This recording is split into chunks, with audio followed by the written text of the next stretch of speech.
Le réalisateur de Ronin, John Frankenheimer, détestait des animations par ordinateur pour les scènes de voiture. On a un point en commun.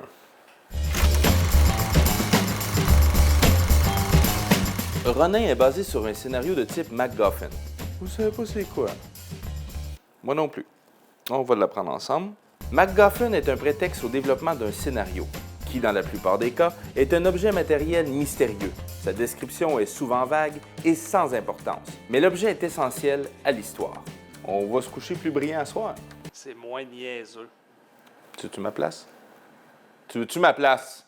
Dans Ronin, l'objet est une mallette qui reste mystérieuse pendant tout le film, ne sachant jamais le contenu. Un groupe de mercenaires est engagé pour dérober cette fameuse valise. La bonne nouvelle est que l'histoire laisse beaucoup de place aux poursuites de voitures. Seul hic, la grosse majorité du film a été tournée en France. On a alors droit à plein de modèles de voitures françaises, comme une Citroën qui est loin d'être une beauté ou une Peugeot 605 assez ordinaire. Le pire, c'était compétiteur à une M5.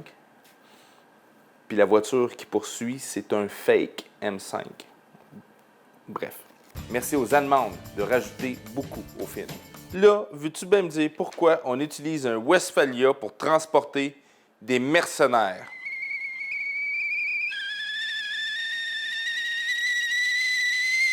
La plus grande vedette du film est sans contredit cette Audi S8 qui se fait maltraiter pendant 3 minutes 20 secondes. Et oui, je l'ai chronométré. Je sais pas si Luc Besson a été influencé par Ronin pour réutiliser la S8 dans Le Transporteur et Taken. Mais peu importe, cette Audi est un personnage qui nous en met plein la vue. Pas mal plus viril qu'un Westphalia. T'aimes pas Westphalia? Non. Voici quelques anecdotes super intéressantes sur Ronin.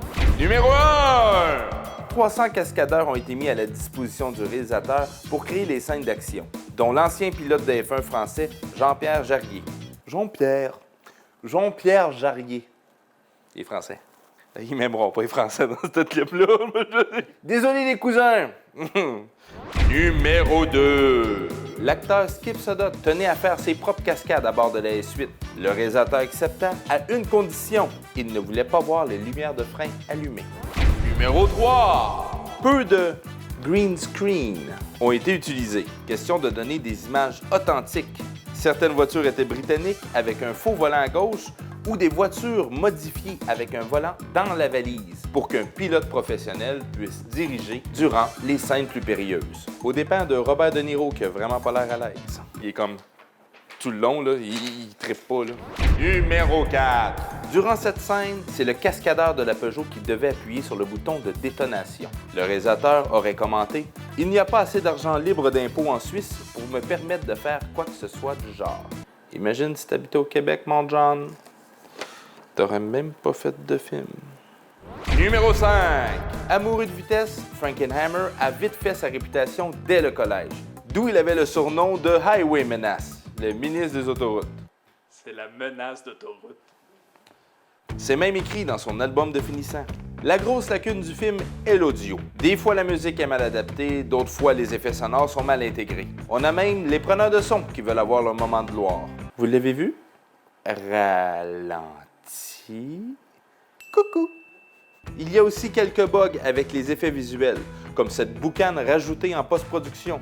Pas très convaincant, mais belle manœuvre par contre.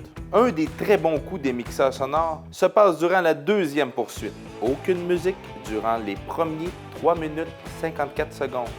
Lui aussi, je l'ai chronométré.